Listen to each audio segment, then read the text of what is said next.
వందే వందే. ఈనాటి సాయంత్రంలో ఇక్కడ ఉపస్థితులైన మీ అందరికీ, వేదిక మీద ఉన్న పెద్దలకి, నా ముందున్నటువంటి పెద్దలకు, చిన్నలకు, అమ్మలకు, అప్పలకు, అందరికీ, పోలీస్ సిబ్బందికి, పరిపూర్ణమైన ఆ జన్మాంత బ్రహ్మచారిగా, ఒక సంత్గా, ఒక సాధువుగా ఆ జగదంబ భగవతి యొక్క కృపను మీ అందరికి ప్రసాదిస్తూ, మీరు, మీ పిల్లలు, మీ సంసారం, ఇల్లు, మీ వ్యవహారం, మీ ఆస్తి, అంతస్తు, హోదా, మీ మాన్యత, మీ ప్రతిష్ట, మీ సంపద అంతా కూడా చల్లగా వర్ధిల్లాలని పరిపూర్ణంగా ఆశీర్వాదం చేస్తున్నాను. ఒక సన్యాసి చేయవలసింది ఆశీర్వాదమే. ప్రసంగం చేసే అధికారం సన్యాసికి లేదు, కేవలం ఆశీర్వాదం. సత్యమైన సాధువు యొక్క ఆశీర్వాదం 1,000,000 యజ్ఞములతో సమానం, 100 యుద్ధములతో సమానం. అందుకే ఇక్కడ పిలిపించారు నన్ను పెద్దలు. అంబాత్రయ క్షేత్రానికి వచ్చారు. గురూజీ మీరు రావాలే, హిందూ మహాసభలు నిర్వహిస్తున్నాం అన్నారు. నేను అన్నాను, అప్ప నాకు కన్నడ రాదు, నేను వచ్చి ఆడ ఏం చేసేదన్నాను. వాళ్ళు అన్నారు, లేదు గురూజీ మీరు వచ్చి ఏమన్నా చెప్పండి, మాకు అర్థం కాకుండా పర్వాలేదు, ఆశీర్వాదం అన్నారు. వచ్చాను. ఈ వేదికతో మిమ్మల్ని అందరినీ ప్రథమతః ఆశీర్వదించాలి. మీకు కావాల్సింది ఆశీర్వాదమే. ఏ భూమిలో వేదం పలకబడిందో, ఏ భూమిలో భగవంతుని సాక్షాత్కారంగా చూడబడిందో, ఆ భూమిలో అందరికీ కావాల్సింది ఆశీర్వాదమే. ప్రతి మానవుడికి కావాల్సింది ఆశీర్వాదమే. అందుకే అమ్మగా, ఒక యోగిగా, ఒక సంత్గా మిమ్మల్ని అందరిని ఆశీర్వాదం చేస్తూ, ఈనాటి ఈ సమావేశం యొక్క ముఖ్య ఉద్దేశం ఏమిటి? హిందూ సమ్మేళనం. మనమంతా బొట్టు పెట్టుకున్నాం, భగవ కండవ వేసుకున్నాం, సాంప్రదాయకంగా వచ్చాం కాబట్టి మనమందరం హిందువులమే అని మనం అనుకుంటాం. కాదు, ఈ దేశంలో పురుడు పోసుకున్న ప్రతి ఒక్కడు హిందువే. ఇది ఎవరు అంగీకరించినా అంగీకరించకపోయినా, నమ్మినా నమ్మకపోయినా, ఇది జగత్ సత్యం, బ్రహ్మ సత్యం. అంటే వేరే మతాల వాళ్ళు నమ్మరు కదా గురూజీ అంటే, నమ్మకపోవడం వాళ్ళ యొక్క అభిమతం, వాళ్ళ యొక్క సెల్ఫ్ రెస్పాన్సిబిలిటీ. సంతోషం, నమ్మకపోవచ్చు. కానీ ఇంతకుముందు నేను చెప్పాను, ఒక గ్రామ పొలిమేర తల్లి అయినప్పుడు ఈ దేశం ఎందుకు తల్లి కాదు? సో ఫేర్, ఈ దేశం మన తల్లి. ఈ తల్లిని గౌరవించమని చెప్పడమే ఇటువంటి సభల యొక్క ముఖ్య ఉద్దేశం. హిందుత్వం అనేది they are not self agenda. అది వ్యక్తిగతమైనటువంటి భావజాలతో నిర్మాణమైనటువంటిది కాదు. హిందుత్వం దేశ సమగ్రమైనటువంటి సంరక్షణ కోసం ఏర్పాటు చేసినటువంటి స్వాతంత్రమైనటువంటి భరతమాత నుదుటి మీద తిలకం హిందుత్వం. ఇది సమగ్ర దేశం అంగీకరించవలసినటువంటి సత్యం. ఏపీజే అబ్దుల్ కలాం గారిని మేము ఎప్పుడు గౌరవించాం, తిరస్కరించలేదు. సదా వారిని పూజిస్తున్నాం, గౌరవిస్తున్నాం. అలాగే ఎందరో మహమ్మదీయ మహనీయులను, క్రైస్తవ మతంలో మహనీయులను మేము గౌరవించాం, ఆదరించాం, ఇప్పటికీ గౌరవిస్తున్నాం. ఎందుకో తెలుసా? వాళ్ళందరూ కూడా భరతమాతకు జై అన్నారు, ఈ దేశాన్ని గౌరవించారు. కాబట్టి ఇప్పటికీ మా నినాదం అంతా అంతే. ఇక్కడ కూర్చునేటటువంటి నా సోదరులు, సోదరీమణులు, నా తల్లులు, నా తండ్రులు, అందరూ, వేదిక మీద ఉన్న పెద్దలు, వాళ్ళతో కూడిన నేను కూడా కోరేది ఒక్కటే, ఈ దేశ సంరక్షణ మన ధ్యేయం, ఈ దేశ సంరక్షణే మన లక్ష్యం. ఎందుకంటే ప్రపంచ దేశాలని ఏ దేశం ఆ దేశానికి జాగ్రత్త పడుతున్నాయి, చక్కబెట్టుకుంటున్నాయి. రాజకీయ పార్టీలు నువ్వు తెచ్చి అడ్డం పెడతంటే తీసుకుపోయి చెత్త కుప్పల వాడే, ఫస్ట్ నువ్వు ఈ దేశం విడిచిపెట్టిపో అంటారు. ఏం చేస్తావు? జరగలేదా బంగ్లాదేశ్లో? జరగలేదా పాకిస్తాన్లో?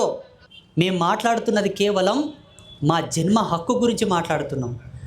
మా యొక్క మానవ విజ్ఞాన వికాసమైనటువంటి వారసత్వపు వేద హక్కు, ఈ దేశం యొక్క ఆధ్యాత్మిక హక్కు గురించి మేము మాట్లాడుతున్నాం తప్ప, ఇప్పటికీ మాట్లాడకపోతే ఇక మేమెందుకు?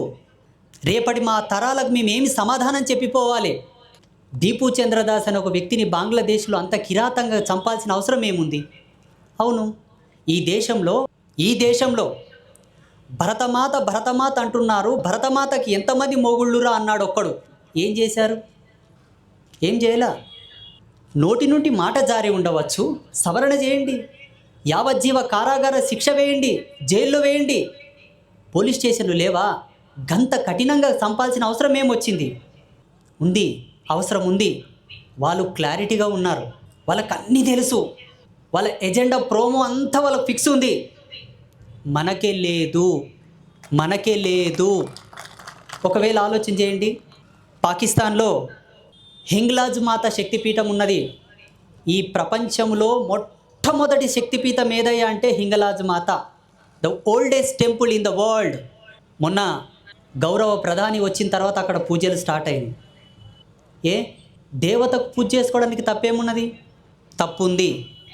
తప్పుంది. ఆ తప్పు మనం చేస్తున్నాం, వాళ్ళు ఎప్పుడు తప్పు చేయట్లేదు. మేము అడిగేది అదే. ఈ దేశంలో ఉండాలనుకునే ప్రతి ఒక్కరూ కూడా మీ ధర్మాన్ని మీరు గౌరవించుకొని ఉండండి, రాజ్యాంగాన్ని గౌరవించి ఉండండి. ఈ దేశానికి ప్రతిష్టాత్మకమైనటువంటి కొన్ని హక్కులు ఉన్నాయి, కొన్ని ధర్మాలు ఉన్నాయి, కొన్ని నియమాలు ఉన్నాయి. గౌరవించండి అంటున్నాం, అంతే. గౌరవించండి అంటున్నాం.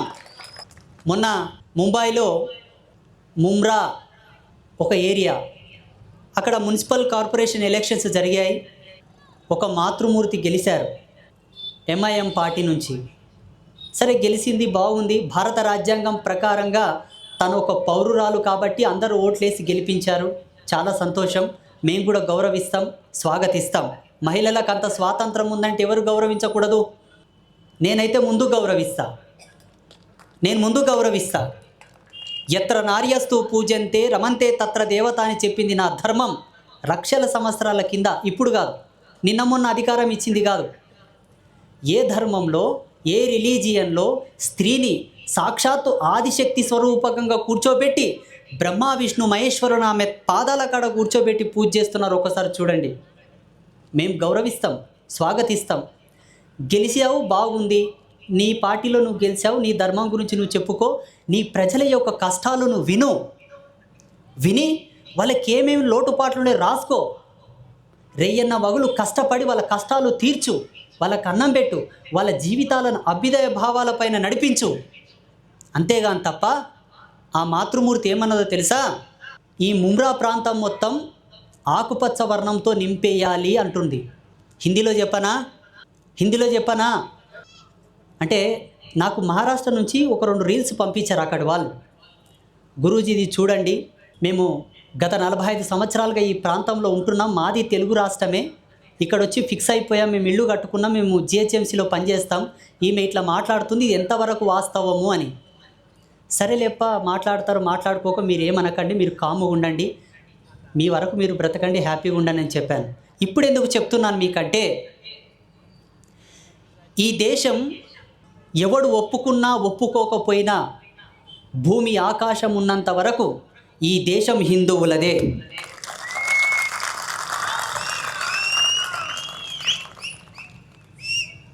ఆదిత్య పరాశ్రీ స్వామి అని ఈ శరీరం చెప్పట్లేదు ఈ మాట. ఈ దేశం ఏ మూలం చూసుకున్నా, ఏ ప్రాంతం చూసుకున్నా, ఏ ప్రకారంగా చూసుకున్నా అన్ని ప్రమాణాలు, అన్ని ఆధారాలు అన్నీ కూడా హిందూ ధర్మంతో, హిందూ జాతితో ముడిపడి ఉన్నాయి. అది మరిచిపోయి మాట్లాడింది ఆ మాతృమూర్తి. సరే, ముమ్రా మొత్తం గనక ఆకుపచ్చ వర్ణంతో నిండిపోతే ఏం జరుగుతుందో తెలుసా? నిన్ననే ఒక అప్డేట్ వచ్చింది, పాకిస్తాన్లో తిన్నింకే. ఎందుకో తెలుసా? మాకు సర్వం తెలుసు, జీవో జీవశ్చ జీవనం, 64 కళలతో మన మానవ జాతి జీవించి సమస్త జీవరాశులను జీవించమని చెప్పి లక్షల సంవత్సరాల క్రితమే మన ఋషులు మనకు నేర్పిపోయారు. ఆ కళలు మనకు తెలుసు. చూడండి,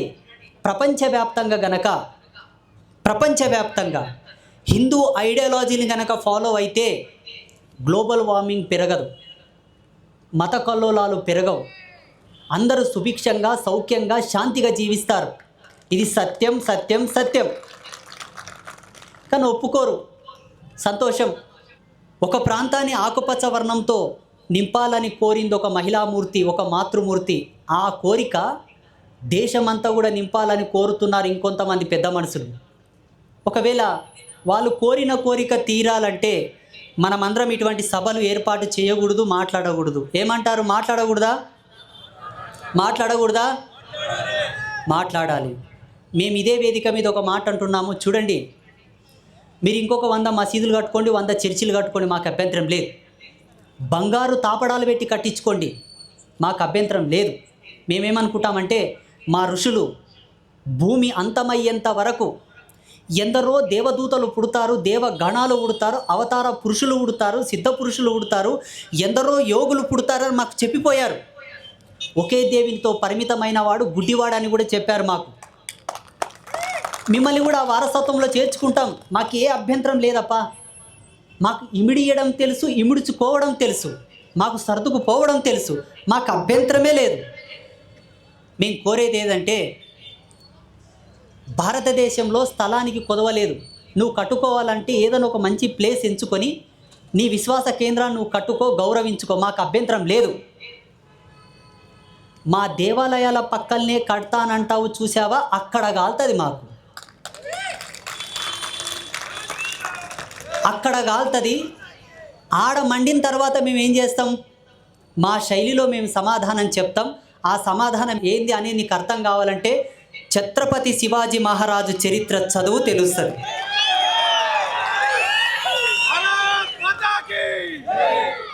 ఛత్రపతి శివాజీ మహారాజు చరిత్ర అర్థం కాకపోతే ఝాన్సీ లక్ష్మీబాయి చరిత్ర చదువు తెలుస్తుంది.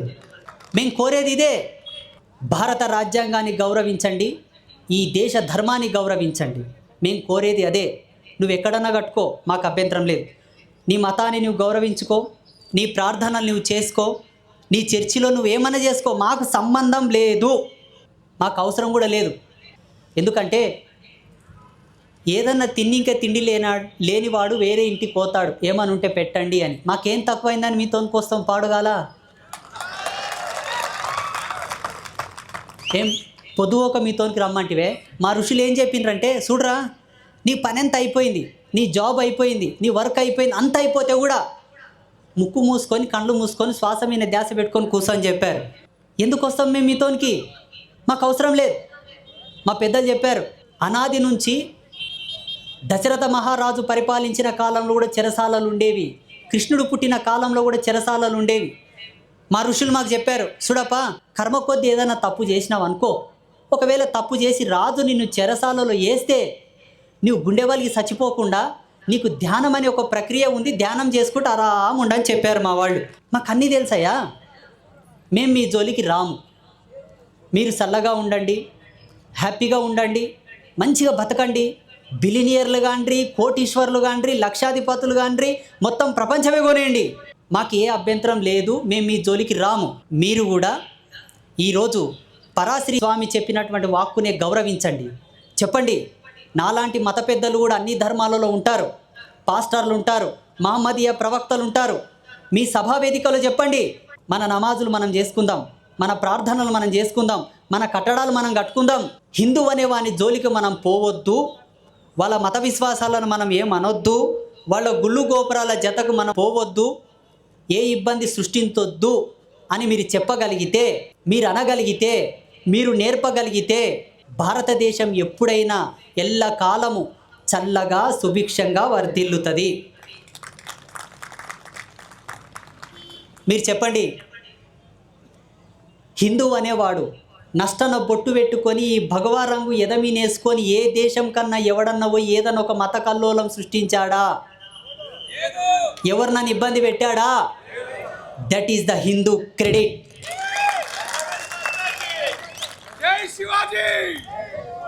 కానీ ఇది మా యొక్క గొప్పతనం అని ఎంత గొప్పగా నేను చెప్పానో, నా గూస్ బంప్స్ వస్తున్నాయి చూడండి.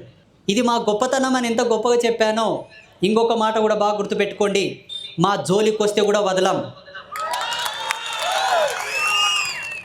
ఇది మాత్రం హెచ్చరిక, ఇది పక్కా హెచ్చరిక, పక్కా 100,000% మేము ఎవరి జోలికి రాము, మా జోలికి ఎవరు రావద్దు. మేము ఎప్పుడైనా కూడా ఎన్నాటికైనా భారత రాజ్యాంగాన్ని గౌరవిస్తాం, మా ధర్మాన్ని గౌరవిస్తాం. మేమేం ఆలోచన చేస్తామంటే, ఏదో నోటికొచ్చింది వాగిపోతా, వాగిన తప్పుకి ఎవడో వచ్చి లొల్లి చేస్తాడు, మీరు లొల్లి చేస్తారు, మీరు లొల్లి వాళ్ళు లొల్లి. ఇక్కడ ఉండే పోలీసులకు పని. పోలీసులను ఏ విధంగా చూస్తామో తెలుసా? మేము పోలీస్ వ్యవస్థని మొత్తం భారతదేశంలో ఉండే పోలీసు వ్యవస్థని, మిలిటరీ వ్యవస్థని భరతమాత యొక్క చేతి కవచ కుండలాలుగా చూస్తాం. నేను నా అభిమతం ప్రకారంగా. వాళ్ళకెందుకు అనవసరంగా పని పెట్టాలి? అవసరం లేదు. నీవు రాజ్యాంగాన్ని గౌరవించు, నేను గౌరవిస్తా. నీవు నీ దేవతలను గౌరవించుకో, పూజించుకో, మేము మా దేవుళ్ళను మా దేవతలను గౌరవించుకుంటాం. పంచాయతీ క్లోజ్. లొల్లిలే ఉన్నాయి కదా. గెలికేది ఎవడు? పుల్లలు పెట్టేది ఎవడు? ఎవడు పుల్లలు పెడుతున్నాడు? ఒక పెద్ద మనిషి అన్నాడు, ఈ దేశంలో ఎప్పటికైనా హిందీలో చెప్తా ఏమనుకోరా, एक महान नेता ने बताया था कि इस देश में बुरखा पहनने वाला महिला को प्रधानमंत्री के सीट पर बिठा देंगे. बोला तो सही, पर एक बात भूल गए उन्होंने. बांग्लादेश में भी एक महिला था, शेख हसीना, वो भी महिला था, प्रधानमंत्री था, पर उसका हाल क्या हो गया बांग्लादेश में. वो भी एक महिला था, बांग्लादेश में शेख हसीना प्रधानमंत्री था, क्या हाल हो गया शेख हसीना का, किधर भगाया. भगाने वाला कौन था? वहाँ कोई हिंदू था? वहाँ कोई आरएसएस व्यक्ति था? वहाँ कोई बजरंग दल का व्यक्ति था? क्यों भगाया? वो भी एक महिला था, भगाया क्यों? चलो छोड़ो, वो महिला था इसके लिए भगा दिया. पाकिस्तान में एक प्रधानमंत्री था इमरान खान, वो पुरुष था, उसको भी भगा दिया. क्यों भगाया? भगाने का वजह क्या था? ये समझ के सोच के उसके बाद जो तू बोलना चाहता है वो बोल दो, पर जबान से एक बार बात निकल गए तो फिर रिवर्स नहीं आएगा.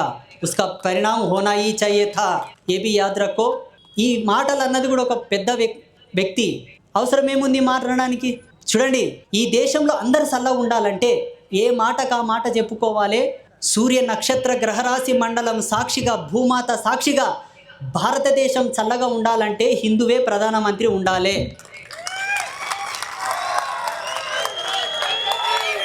ఇది పొలిటికల్ ఎనాలిసిస్తో నేను చెప్పట్లేదు, ఒక సంఘ సంస్కర్తగా నేను చెప్పట్లేదు. కేవలం తపశ్శక్తితో, మంత్రశక్తితో, అనుష్ఠాన శక్తితో భవిష్యత్తును చూసేటటువంటి ఒక శక్తిగా చెప్తున్నాను. ఈ దేశం సుభిక్షంగా ఉండాలంటే, చల్లగా ఉండాలంటే, ఈ దేశ ధర్మానికి కట్టుబడేవాడు ఉన్నంత వరకే మీరు కూడా చల్లగా ఉంటారు. లేకపోతే ఏమవుతుంది? ఇంతకుముందు రెండు చెప్పిన కదా, మన మిత్ర దేశాలు, మన దేశాలు అవి మనవే. మన అన్నదమ్ములకు పట్టిన గతే మీకు కూడా పడుతుంది. అందుకే వద్దు, ఆ మాట అనొద్దు. ఆ మాట అనడం వల్ల జరిగేటటువంటి ముప్పు ఏంటో తెలుసా? మీకే ముప్పు, మీకే ముప్పు. ఈ వేదిక మూలకంగా నేను చెప్తున్నాను. ఇంకా చాలా విషయాలు వస్తాయండి మా దృష్టికి. ఇంకొక వ్యక్తి అంటున్నాడు, ఈ దేశాన్ని ఎన్ని రోజులకైనా మేము క్రైస్తవ దేశంగా మారుస్తాము అన్నాడు ఒక పాస్టర్ ఆంధ్రాలో. నేను ఒక మాట చెప్తాను. ఇజ్రాయెల్ మీద బాంబులు ఎవడేసే? మొన్న ఎందుకు వేసిరి? గాజా మీద బాంబులు ఎవరేసిరి? సిరియా మీద బాంబులు ఎవడేసిరి? హిందూ వేసిండా? భారతదేశం వేసిందా? No, never. మా పెద్దలు ఒక మాట అనేవాళ్ళు, చూడరా, ఇంటి ముందల మల్లె సెట్ వేసుకోగానే ముళ్ళ సెట్ వేసుకోవద్దు. మీ చేష్టలు ఎన్నాటికైనా, మీ బుద్ధులు ఎన్నాటికైనా భస్మాసురుడు తన నెత్తి మీద తానే చేయి పెట్టుకున్నట్లుంటాయి. బాగా గుర్తుపెట్టుకోండి. మిమ్మల్ని కించపరచడానికి ఈ విషయం నేను చెప్పట్లేదు. ప్రపంచ చరిత్రను తిరగవేసి చూడు. హిందూ అనేవాడు ఒక్క దేశం మీద దండయాత్ర చేశాడా? ఏ దేశం నుంచైనా దమ్మిడన్నా దోసుకొచ్చాడా? దమ్మిడి అవసరం లేదు. ఈ దేశానికి తలమానికమైనటువంటి కోహినూరు డైమండ్ని మీరు దోసుకెళ్లారు. ఈ దేశంలో ఉండేటటువంటి అమూల్యమైన, వెలగట్టలేనటువంటి మణి మరకత వజ్ర వైడూర్యాలని మీరు తీసుకెళ్లారు. తీసుకపోరి, అయినా తరగలేదు నా జాతి, నా ధర్మం, నా దేశ సంపద. ఇంకా ఉంది, ఇంకా చాలా ఉంది. ప్రపంచాన్నే బ్రతికించేటంత సంపద నా దేశంలో ఉంది, ప్రపంచాన్నే. కానీ మేమేమంటున్నామంటే, ఈ దేశంలో ఉండే క్రైస్తవులు కానీ మహమ్మదీయులు అందరూ కూడా హిందూ అనేవాడు మాకు అన్న, మాకన్నా పెద్దోడు, మా అన్న చల్లగా ఉంటే మేము కూడా చల్లగా ఉంటామని గౌరవించండి, బ్రతకండి. లేదంటే పరిణామాలు చుట్టుపక్కల కనబడుతున్నాయి. దాని తర్వాత మీ ఇష్టం. నారాయణ నారాయణ నారాయణ నమశివాయ. ఇది సత్యం, అందరికీ కనువిప్పిది. ఏదో పరాశ్రీ స్వామి పొద్దుచ్చి చెప్పిపోతున్న విషయం అనుకోకండి. నేను మీలాక పాయింటింగ్ చేసుకులేను. నిలువెత్తు నిదర్శనం సాధు ధర్మం, ఏకవస్త్రం ఏకభుక్తం ఏకశయన ధారణం. అది మర్చిపోకండి. యోగం అంటే ఏమిటి? ఆ యోగ శక్తితో, ఆ యోగ మహిమతో చెప్తున్నాను. ఈ దేశాన్ని మనం కాపాడుకోవాలి. ఎందుకంటే ప్రపంచ దేశాలన్నీ కూడా వాళ్ళ గూడు వాళ్ళు చక్కబెట్టుకుంటున్నారయ్యా. ఒకవేళ ఈ దేశంలో ఉన్న మనల్ని అందరినీ ఈ గూడు విడిచి వెళ్ళమని పోతే ఎక్కడ పోవాలి? అది ఆలోచించుకోండి. అందరూ హిందువులు ఒకటే కాదు, భరతమాత గర్భమునందు జన్మించిన ప్రతి ఒక్కరు ఇది ఆలోచించాలి, చెప్పాలి. ఎవరి మత పెద్దలు వాళ్ళు చెప్పాలి. మనల్ని గౌరవించుకుందాం, పొరుగు వారిని కూడా గౌరవిద్దాం, అంతవరకే. పుల్లలు పెట్టే పని చేయొద్దని కూడా చెప్పండి. ఒకవేళ ఈరోజు పరాశ్రీస్వామి విషయం చెప్పాడు, ఏమని? గౌరవిద్దాం, సంతోషం, గౌరవిస్తాం, అంతవరకే సరిపోదు. ఈ మధ్యలో సోషల్ మీడియాలో కొన్ని బాగా వైరల్ అవుతున్నాయి. ఏమిటి? ఈ దేశం ఆ దేశం మీద దాడి చేసింది, ఆ దేశం ఈ దేశం మీద దాడి చేసిందని. ఒకవేళ భరతమాత గర్భమును చీల్చడానికి 1500 సంవత్సరాలు ప్రయత్నం చేశారు, ఏమి చేయలేకపోయారు. ఒకవేళ అటువంటి విపత్కర పరిస్థితి మళ్ళీ వచ్చినా పోరాడవలసింది కేవలం హిందువులు అనేది మాత్రం మర్చిపోండి. అందరం పోరాడాలి, అందరం కాపాడుకోవాలి ఈ దేశాన్ని. ఆ పాత్రతలో కూడా మీరు ముందుండాలని ఈ వేదిక మూలకంగా చెబుతూ, చివరిగా చిట్ట ఒక మాట చెప్పి ఈనాటి ఈ ప్రసంగాన్ని, ఇంత శోభాయమానమైనటువంటి ఈ వేదికను ముగించడానికి ప్రయత్నం చేస్తాను. ఇది హిందూ మహాసభ కాబట్టి హిందూ అనేవాడు ఎవడు, హిందువు యొక్క గొప్పతనం ఏంటనేది ఒక చిన్న ఎగ్జాంపుల్ చెప్తాను. ఈ టెక్నాలజీ పుట్టి నేటికి సరిగ్గా 270 సంవత్సరాలు అయింది. ప్రపంచవ్యాప్తంగా వికసించి ప్రపంచం అంతా పరిచయమై 270 సంవత్సరాలు అయింది టెక్నాలజీ. ఈ కరెంటు, ఏ కరెంటు లేని కాలంలో, ఏ టెక్నాలజీ లేని కాలంలో, ఏ ఎలక్ట్రానిక్ పరికరాలు లేని కాలంలో మన ఋషులు నవగ్రహాలని ఒక ఆయతనంలో నిలుపుకొని పూజలు చేశారు. అంతరిక్షంలో 9 గ్రహాలు ఉన్నాయని మన వాళ్ళకి ఎట్లా తెలిసింది? It's my question. ఇది నా ప్రశ్న. సమాధానం ఎవడని ఇస్తాడా? ఇప్పుడేమో ఉపగ్రహాలు పంపుతున్నారు, రాకెట్లు పంపుతున్నారు, కంప్యూటర్ కాలం, టెక్నాలజీ పెరిగిపోయింది కాబట్టి అన్నీ మన వాళ్ళు చూస్తున్నారు, చెప్తున్నారు. ఏ కరెంటు లేని కాలంలో 9 గ్రహాలు ఉన్నాయి, 27 నక్షత్రాలు ఉన్నాయి, 12 రాశి మండల సంభూతాలు ఉన్నాయని చెప్పి మన వాళ్ళు జ్యోతిష విజ్ఞానాన్ని నేటికి సరిగ్గా 24 లక్షల సంవత్సరాల కిందనే చెప్పారు. రఫ్లీ ఎలా చెప్పారు చూడండి. వచ్చే నెలలో సూర్యగ్రహణం ఉంది. ఇప్పుడే మన పంచాంగంలో రాశారు. ఎప్పుడు రాశారు ఈ పంచాంగంలో? ఇంతకుముందు నేను చెప్పినటువంటి 24 లక్షల సంవత్సరాల కింద ఉండేటటువంటి గౌరీ భార్గవ పంచాంగ ఆధారితంగా వస్తున్నటువంటి పరంపరగా వస్తున్నటువంటి గణనాంకాల ప్రకారంగా వచ్చే నెలలో సూర్యగ్రహణం ఉంది. ఏ సమయానికి గ్రహణం పట్టి ఏ సమయానికి గ్రహణం వీడుతుందో అప్పుడే మన వాళ్ళు రాశారు. మరి మన వాళ్ళకి ఎట్ట తెలిసిందంటారు? 2026వ సంవత్సరంలో మార్చి నెలల్లో ఫలానా రోజు సూర్యగ్రహణం పడుతుందని అప్పుడు ఎట్లా తెలిసింది? చెప్పండి, ఎవరని చెప్తారా? సమాధానం చెప్పే కలేజ ఎవరికైనా ఉందా? నేను చెప్తా, నాకే ఉంది, నేనే చెప్తా. వచ్చే నెలలో సూర్యగ్రహణం ఉందని ఆనాటి మన ఋషులు ఎలా చెప్పారంటే, that's only not technology power, that's own, అదంతా డివైన్ పవర్, డివైన్ తపశ్శక్తి. ఆ తపశ్శక్తి అనేది ఈ దేశానికి, భరతమాతకు దగదగలాడేటటువంటి ఆభూషణములే ఋషుల యొక్క తపస్సులు. ఈ దేశంలో ఉండేటటువంటి మాన్యత, ప్రతిష్ట, అది హిందూ యొక్క గొప్పతనం, అది హిందూ జాతి యొక్క మాన్యత. మీ ఆస్తులు, మీ అంతస్తులు కాదు, ఈ రాజ్యాలు, రాజ్య సంపద కాదు. మీరు ఏ దేశం పోయినా, ఏ ప్రాంతం పోయినా, ఏ మత పెద్ద ప్రశ్నించినా ఈ మాట చెప్పొచ్చు. ఏ కంప్యూటర్ లేని కాలంలోనే మా ఋషులు నవగ్రహాల గురించి చెప్పారు. 12 సంవత్సరాలకు ఒకసారి వచ్చే కుంభమేళను ఎప్పుడో డిక్లేర్ చేశారు. 12 సంవత్సరాలకు ఒకసారి వచ్చే పుష్కరాలను ఎప్పుడో డిక్లేర్ చేశారు. ఏ ఋతువు ఎప్పుడు మారుతుంది, ఏ కార్తీ ఎప్పుడు వస్తుంది, ఏ నక్షత్ర సంధి ఏ పాదమునందుందో ఎప్పుడో మా వాళ్ళు చెప్పారు. ఎలా? వాళ్ళు చేసింది అంతరిక్ష పరిశోధన కాదు, అంతరిక్ష ప్రయాణం కాదు, ఆంతరంగిక పరిశోధన, ఆంతరంగికమైనటువంటి అంతర్ముఖ ప్రయాణం చేశారు కాబట్టి చెప్పగలిగారు. అది హిందూ జాతి యొక్క గొప్పతనం అని చెప్పాలి. బ్రహ్మంగారు మహా తపశ్శక్తి సంపన్నుడు, భవిష్యత్తునే దర్శించి కాలజ్ఞానం చెప్పినటువంటి మహాయోగి, ద్రష్ట. బ్రహ్మంగారు చెప్పిన ప్రతి వాక్యం పూసగుచ్చినట్లు ఇప్పటికీ జరుగుతూ ఉన్నది. అటువంటి యోగులు, సిద్ధపురుషులు, తాపసులు గల్లికి సందుకొకరు పుట్టారు ఈ భరతమాత ఒడిలో. అది హిందూ జాతి యొక్క గొప్పతనం. వేరే మతాలలో ఏముంటుంది? ఒక్కడే ప్రవక్త, ఒకటే బుక్కు, ఒకటే దేవుడు. దానికి ఒక ఉదాహరణ నేను చెప్తాను. వేరే వాళ్ళని విమర్శించడానికి చెప్పట్లేదు, మీకు ఒక క్లారిటీ ఉండాలి, నా బిడ్డలకు క్లారిటీ ఉండాలి చెప్తా. నీ గొప్పతనం నీకు తెలియాలని చెప్తున్నా, బాగా వినండి. కళ్ళు మూసుకునేవానికి ఒకటే వర్ణం నలుపు, కళ్ళు తెరిచిన వాడికి, చూసేటటువంటి దృష్టి ఉండేవానికి, ఆస్వాదించే మనస్సు ఉన్నవానికి అది హిందూ జాతి గొప్పతనం. అందుకే మేము చూడగలుగుతున్నాం, చూసే దృష్టి ఉంది మా లోపల, ఆ సమరసత భావం ఉంది కాబట్టి రాయిలో దేవిని చూస్తాం, చెట్టులో చూస్తాం, పుట్టలో చూస్తాం, నదిలో చూస్తాం, అన్నిటిలో చూస్తాం. ఆ మనసు ఆ దృష్టి మాకుంది అని చెబితే ఈ జాతి గొప్పతనం, మన గొప్పతనం అందరికి తెలుస్తుంది. అంతే తప్ప బొట్టు పెట్టుకోగానే నేను హిందువునని చెప్తే బొట్టు పెట్టుకొని నేను ఈయనని చెప్తాడు వాడు. ఏం చెప్తావు? ఇంకొక ముఖ్యమైన విషయం ఎవరని అడిగితే చెప్పాలి. ఈ మధ్యలో ఎప్స్టీన్ ఫైల్స్ అనేది ఒకటి వచ్చింది, బాగా చక్కర్లు కొడుతుంది ప్రపంచమంతా.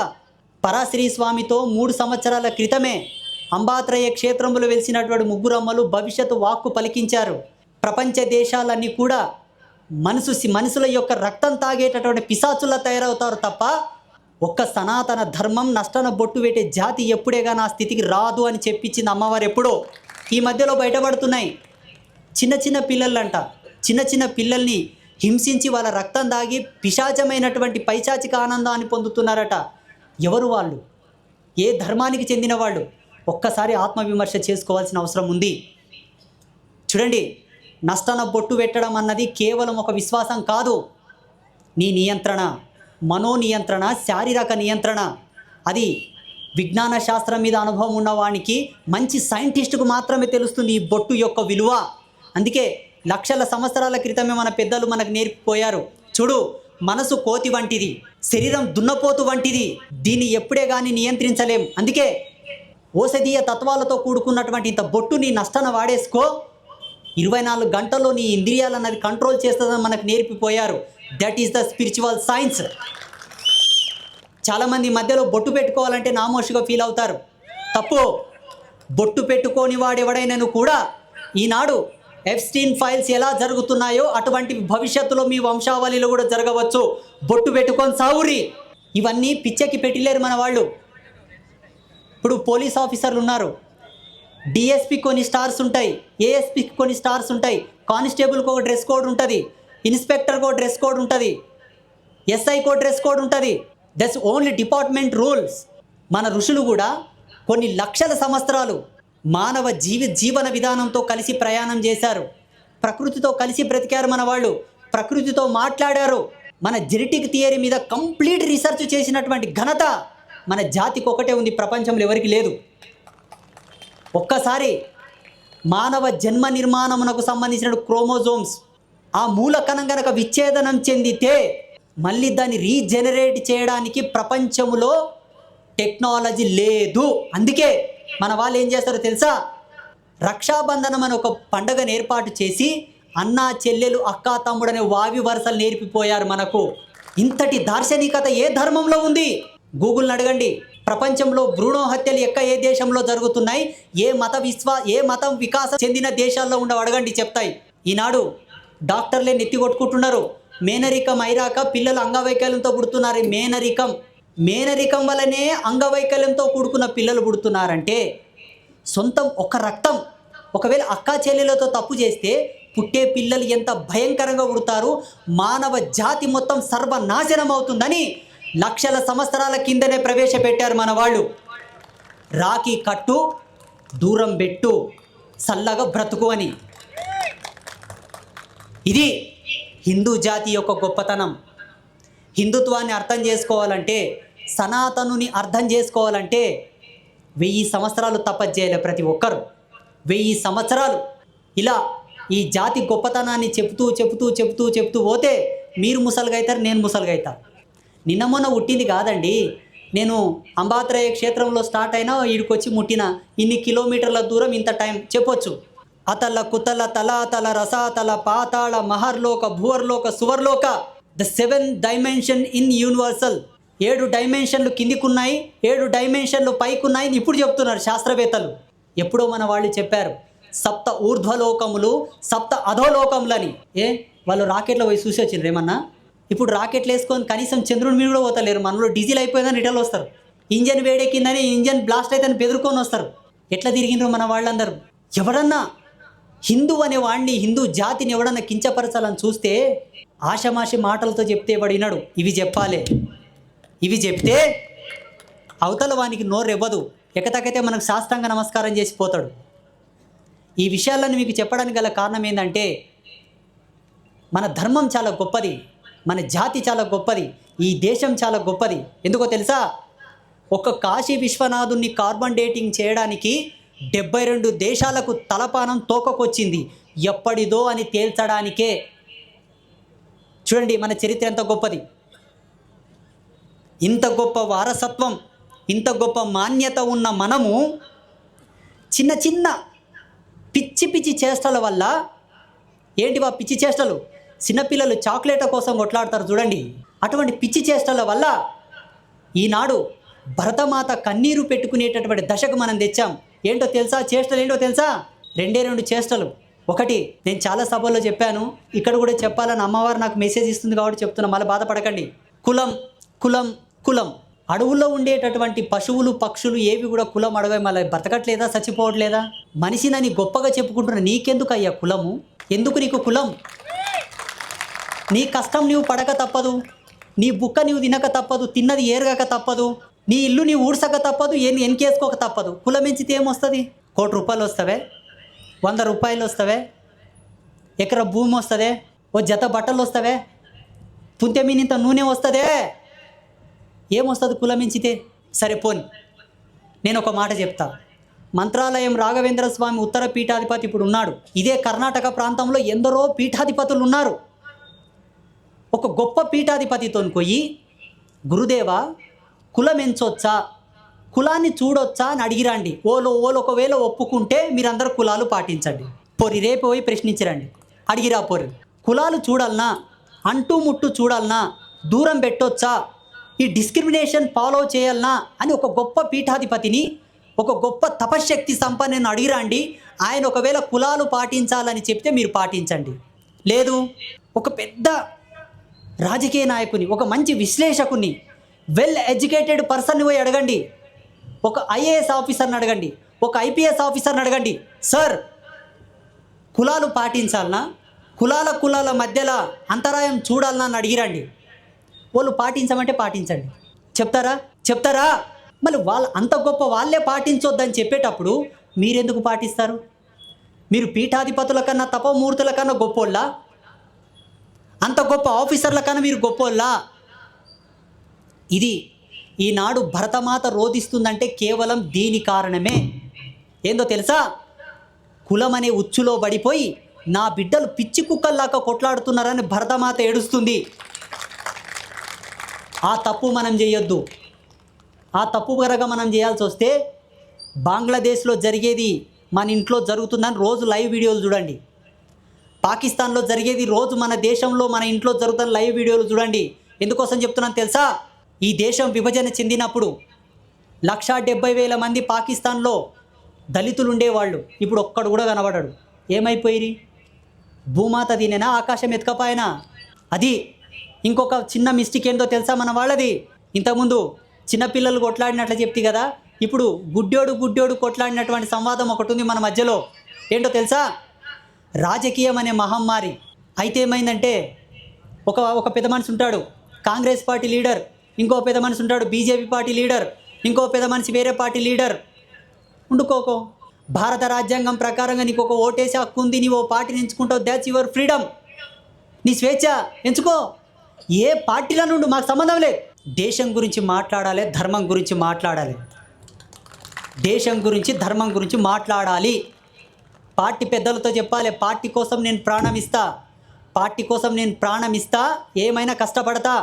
కానీ నా దేవీ దేవతల గురించి, నా ఋషుల గురించి, నా వేదం గురించి, నా ధర్మం గురించి ఎవరన్నా మాట్లాడితే తప్పకుండా ప్రశ్నిస్తానని కూడా చెప్పాలి.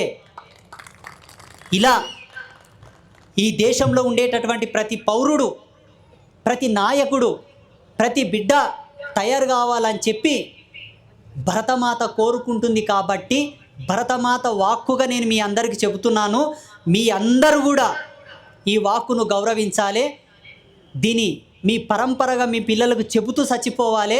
మీ వారసత్వం ఎంతవరకు ఉందంతవరకు ఫోన్లు చేసి మరీ చెప్పాలి. ఫలానా రోజు పరాశ్రీ స్వామి అని ఒక బ్రహ్మచారి వచ్చిండే. ఆ స్వామి చెప్పిండు, కులం ఉంటే మన ఇంట్లో వరకేనంట, పార్టీ ఉంటే పార్టీ ఆఫీస్ వరకేనంట.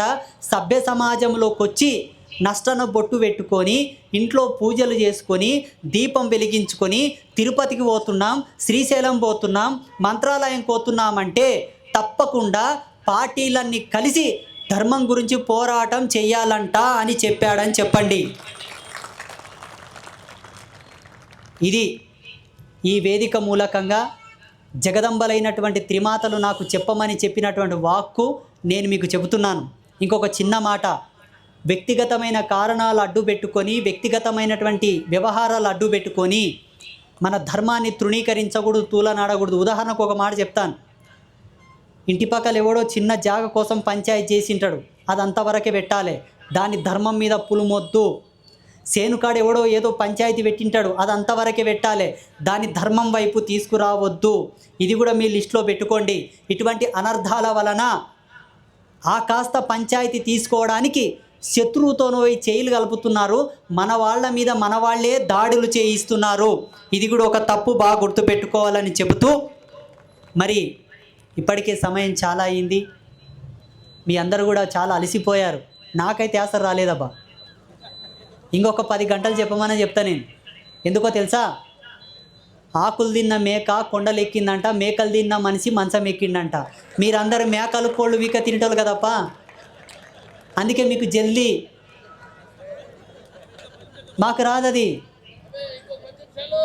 అందుకే సమయం చాలా అయింది. తల్లి ఎప్పుడే కానీ బిడ్డల్ని బాధ పెట్టదు నాయన. మీరందరూ నా బిడ్డలు.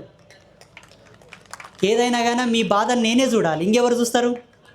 ఇప్పుడు వయసున్న వాళ్ళు ఉంటే సరే, ఇందులో ముసలోళ్ళు ఉంటారు. ఆ ముసలోళ్ళకు బీపీలు షుగర్లు ఉంటాయి.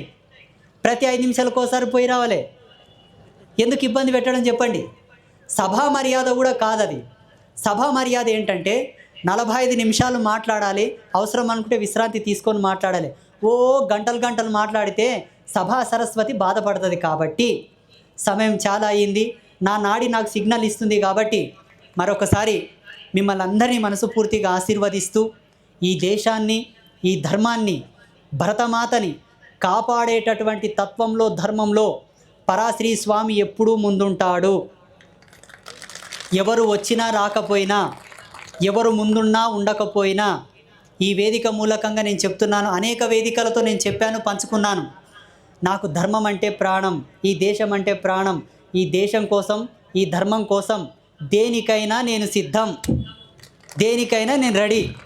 అది కూడా ఈ దేశ శాంతి భద్రతలను గౌరవిస్తూ, రాజ్యాంగాన్ని గౌరవిస్తూ, ఈ రెండింటిని గౌరవిస్తూనే, నా ధర్మాన్ని కూడా గౌరవిస్తూనే ముందుకెళ్ళడానికి పరాశ్రీ స్వామి ఎప్పుడు కానీ ముందుంటాడు. మీ అందరికీ శుభాశీసులు. సర్వే జన సుఖినో భవంతు. ఇంకొకసారి గట్టిగా చెప్పాలి, భారత్ మాతా కీ, భారత్ మాతా కీ, భారత్ మాతా కీ. జై శ్రీరామ్, జై శ్రీరామ్, జై శ్రీరామ్. హర హర మహాదేవ, హర హర మహాదేవ. రాముడు వైష్ణవుడు అంటాడు ఒక ఆయన, శివుడు శైవుడు అంటాడు ఒక ఆయన. ఒరే పిచ్చినా కొడుకుల్లాలా, నా హిందువులాలా, నా ముద్దు బిడ్డల్లారా, నా బిడ్డల్లారా, భరతమాత బిడ్డల్లారా, రాముడు ఈ దేశంలోనే ఉన్నాడు, శివుడు ఈ దేశంలో ఉన్నాడయ్యా, వేరే దేశంలో లేరు నాయన. మీరు ఇట్లా విడదీయడం వల్లనే మనకు కొప్పులు పెట్టిపోయారు అందరూ. దయచేసి ఈ వైష్ణవము, ఈ శైవము, శాక్తేయం, ఈ గాణపత్యం, ఈ కౌమారం, ఈ పిచ్చి వేదాంతాలు పక్కన పెట్టి నష్టన బొట్టు పెట్టిన ప్రతి ఒక్కడు మనవాడనే నినాదం తీసుకురావాలి. అవునా కాదా? నేనేమైనా తప్పు చెప్పినా? తప్పు చెప్పి తిక్కనే చెప్పండి, నేను క్షమాపణ చెప్పిపోతా. లేదా? శుభమస్తు. స్వస్తి.